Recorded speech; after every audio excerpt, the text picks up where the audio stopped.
یا حسین یا حسین یا حسین۔ اعوذ باللہ من الشیطان الرجیم، بسم اللہ الرحمن الرحیم۔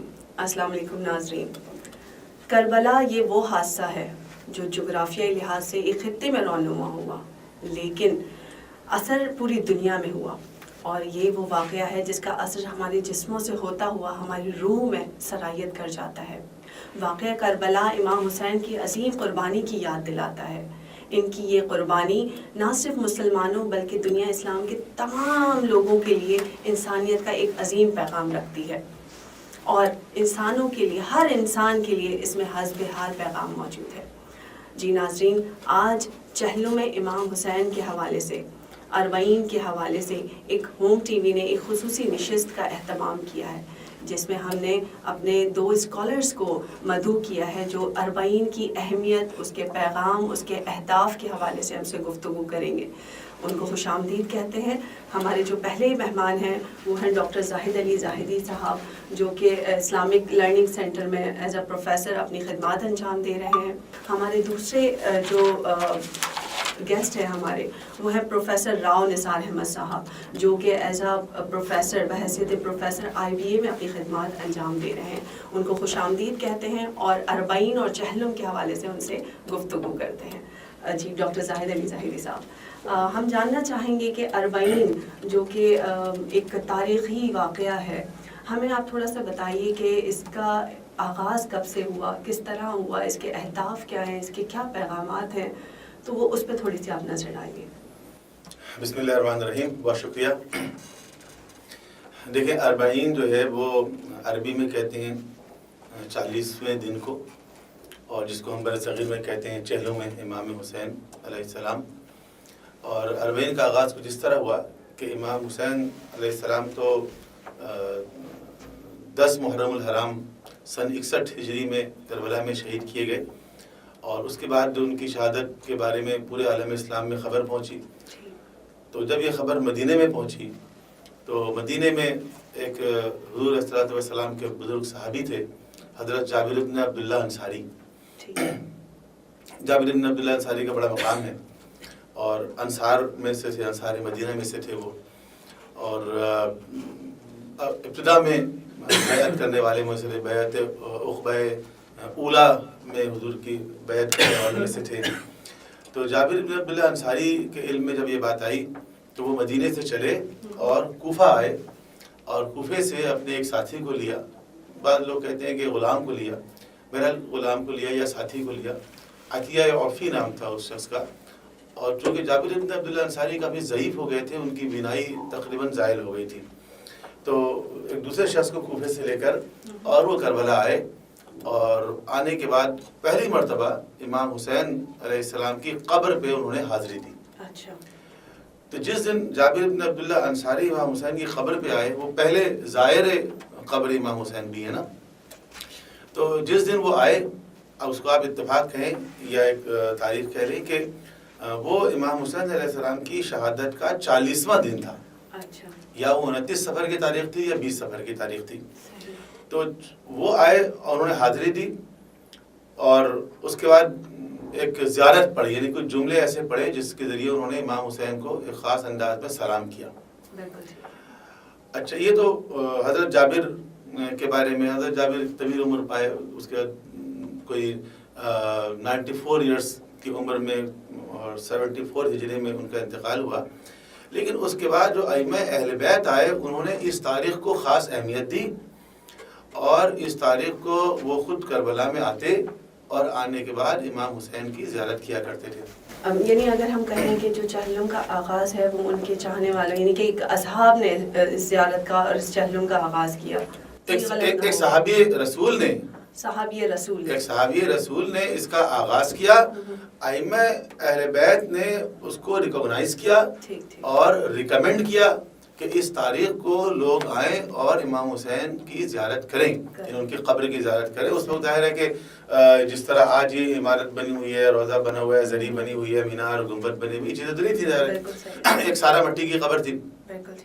لیکن اس قبر میں حاضری دینے کی فضیلت اور اہمیت بیان کی گئی، اور اس کے بعد ایک زیارت نامہ، یعنی کچھ مخصوص جملے اور الفاظ ہیں جو امام جعفر صادق علیہ السلام سے آئے ہیں اس تاریخ کو پڑھنے کے لیے، تو اس کی تاکید کی گئی کہ ہر سال لوگ امام حسین کی قبر پہ جائیں اور جو نہیں جا سکتے وہ دور سے وہ پڑھیں۔ تو اس طرح پوری دنیا میں ایک سلسلہ شروع ہوا 40 کے دن امام حسین کی زیارت کا، اور اسی طرح پھر دنیا بھر کے مختلف خطوں میں جہاں سے لوگ کربلا نہیں پہنچ سکتے تھے انہوں نے اپنے اپنے علاقے میں اس 40 کا اہتمام کیا، اور عزاداری اور جلوس اور مختلف طرح کی ایکٹیویٹیز جو ہے وہ پوری دنیا میں یہ سلسلہ رائج ہوا۔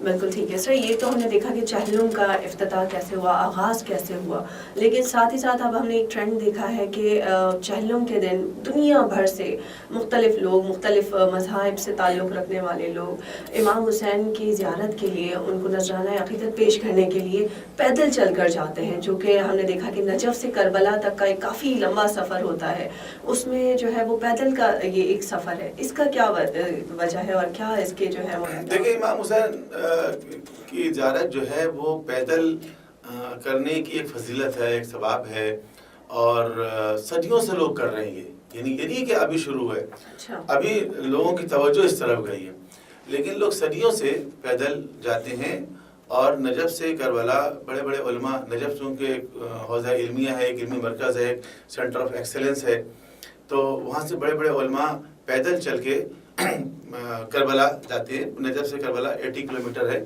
اور یہ جو واکنگ ڈسٹینس ہے تقریباً اراؤنڈ 90 کلومیٹر بن جاتا ہے، تو یہ 90 کلومیٹر کا فاصلہ طے کرے صدیوں سے لوگ جاتے رہے ہیں، اور نجف ہی سے نہیں دور دراز کے علاقے سے بصرہ تک سے لوگ چل کے جاتے ہیں، بغداد سے چل کے جاتے ہیں آج بھی، اور وہ تو 15 دن میں پہنچتے ہیں، 20 دن میں پہنچتے ہیں۔ لیکن یہ سلسلہ جو ہے درمیان میں جب وہاں پر بعض پارٹی کی حکومت آئی، سوشلسٹ پارٹی تھی وہ، اس نے بہت سی چیزوں کو ڈسکریج کیا، ریلیجیس ایکٹیویٹیز کو بین کیا، تو یہ سلسلہ تقریباً رک گیا تھا، یعنی لوگ پھر بھی غیر معروف راستوں سے جایا کرتے تھے، لیکن ان کی تعداد بہت کم تھی۔ لیکن صدام حسین کے فال کے بعد ایک دم یہ سلسلہ دوبارہ شروع ہوا، اور دیکھتے ہی دیکھتے اس کے اندر اتنی تیزی آئی کہ نہ صرف عراق بلکہ عراق کے باہر سے بڑی تعداد میں لوگ جانا شروع ہو گئے، اور پھر تو ان کی تعداد بڑھتے بڑھتے کوئی کروڑ میں پہنچ گئی، بالکل ایسا ہی سر، اور وہ 3 دن ایوریج 3 دن کا فاصلہ طے کر کے وہ نجف پہنچتے ہیں۔ پھر اس میں یہ بھی ہوا کہ لوگوں کو فیسیلیٹیٹ کرنے کے لیے وہاں پر کیمپس لگائے گئے، جس کو کہتے ہیں نا موکب۔ جی ڈاکٹر صاحب، آپ سے یہ گفتگو کا سلسلہ جاری رہے گا، ایک چھوٹا سا بریک لیتے ہیں، اس کے بعد اپنی گفتگو کو جاری کریں گے۔ یا حسین یا حسین یا حسین۔ جی ناظرین، پروگرام بریک سے جانے سے پہلے ہماری گفتگو ہو رہی تھی ڈاکٹر زاہد علی زاہدی صاحب سے 40 کے حوالے سے، گفتگو کو کنٹینیو کرتے ہیں۔ جی ڈاکٹر صاحب، آپ بتا رہے تھے ہمیں۔ میں عرض کر رہا تھا کہ یہ جو اتنی بڑی تعداد میں لوگ موو کرتے ہیں ایک ساتھ، تقریباً 10 دن پہلے سے یہ سلسلہ شروع ہو جاتا ہے، اور ایوریج لوگ 3 دن میں یہ فاصلہ طے کرتے ہیں، تو ان کو فیسیلیٹیٹ کرنے کے لیے راستے میں مختلف کیمپس لگائے جاتے ہیں۔ وہ کیمپس بھی سینکڑوں میں ہیں، یعنی اگر میں کہوں کہ 1000 میں ہیں تو شاید 1000 سے بھی اوپر ہوں گے۔ ان کے اندر جو زائرین پیدل جا رہے ہیں ان کو فیسیلیٹیٹ کیا جاتا ہے، ان کے کھانے کا انتظام ہوتا ہے، ان کے سونے کا انتظام ہوتا ہے، ان کی صفائی کا انتظام ہوتا ہے، نماز کا انتظام ہوتا ہے، کپڑے دھونے کا انتظام ہوتا ہے، لوگ زائرین کے پاؤں دباتے ہیں، لوگ اپنے گھر سے کھانا پکا کے لے کے آتے ہیں، ان کے سامنے پیش کرتے ہیں، لوگ بعض زائرین کو اپنے گھروں میں لے کے جاتے ہیں، جو اطراف میں مکان ہے تو لوگ اصرار کر کے اپنے ساتھ لے کے جاتے ہیں کہ رات مقامی لوگ جو ہے وہ چاہتے ہیں کہ ان کے گھر میں زائرین قیام کریں، اور جو اپنے گھر میں لے کے جاتے ہیں وہ ان کو انٹرٹین کرتے ہیں، ان کو کھلاتے ہیں پلاتے ہیں، free of cost every thing, اور اصرار کرتے ہیں کہ آپ ہمارے ساتھ چلیں رہیں کھائیں۔ تو یہ جو ایک جذبہ ہے یہ ہمیشہ سے رہا ہے، لیکن اتنی بڑی تعداد میں چونکہ لوگ نہیں جاتے تھے، اب اتنی بڑی تعداد میں جانے کے باوجود اس جذبے میں کمی نہیں آ رہی بلکہ مسلسل اضافہ ہو رہا ہے، اور پوری دنیا کے لوگ جو جا رہے ہیں کسی کو نہ کھانے میں کمی ہو رہی ہے، نہ پینے میں کمی ہو رہی ہے، نہ سونے میں تنگی ہو رہی ہے۔ یہاں تک کہ لوگ ویل چیئر میں جا رہے ہیں. کسی کا ویل چیئر اگر خراب ہو جاتا ہے تو اس ویل چیئر کو ریپیئر کرنے کا انتظام ہے. کوئی پرام میں اپنے بچے کو لے کے جا رہا ہے, پرام کا ویل ٹوٹ جائے تو اس کو ریپیئر کرنے کا انتظام ہے. یعنی یہ ساری چیزیں جو ہے بالکل نیا ایک جذبہ سامنے آیا ہے جو اس سے پہلے شاید لوگوں کی نظروں کے سامنے نہیں تھا. بہت خوب. ناظرین, یوں تو ہمارے دونوں ہی مہمانوں کو یہ سعادت حاصل ہے کہ دونوں ہی ماشاءاللہ 40 پر جا چکے ہیں اور اس کا ذاتی طور پہ تجربہ لے چکے ہیں. بات کرتے ہیں پروفیسر راؤ صاحب سے. راؤ صاحب, آپ نے گفتگو سنی ڈاکٹر زاہد علی زاہدی صاحب کی.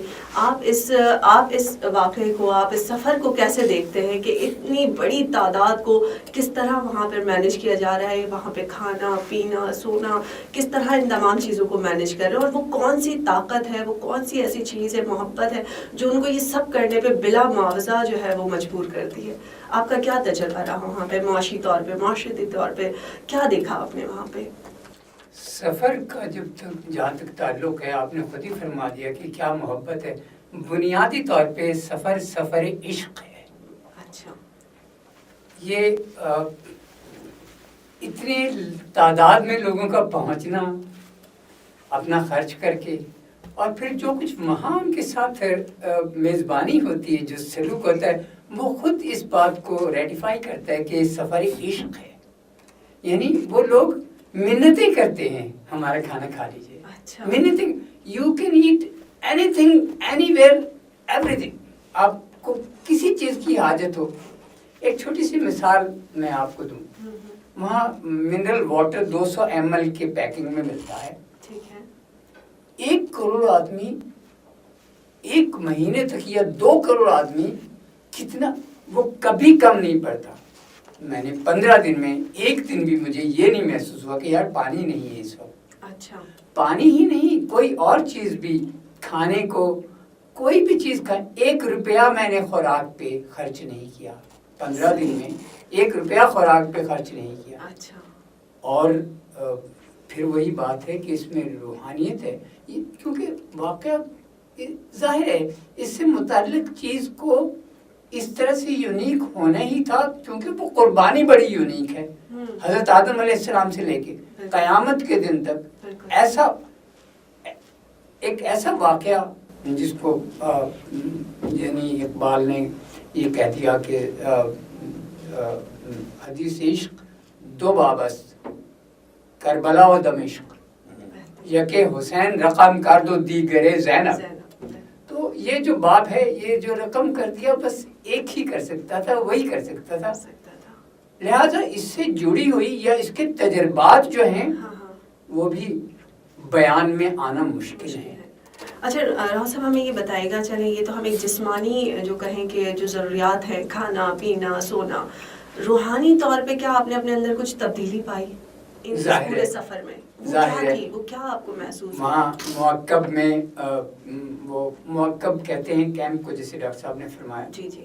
وہاں بے شمار لگے ہیں.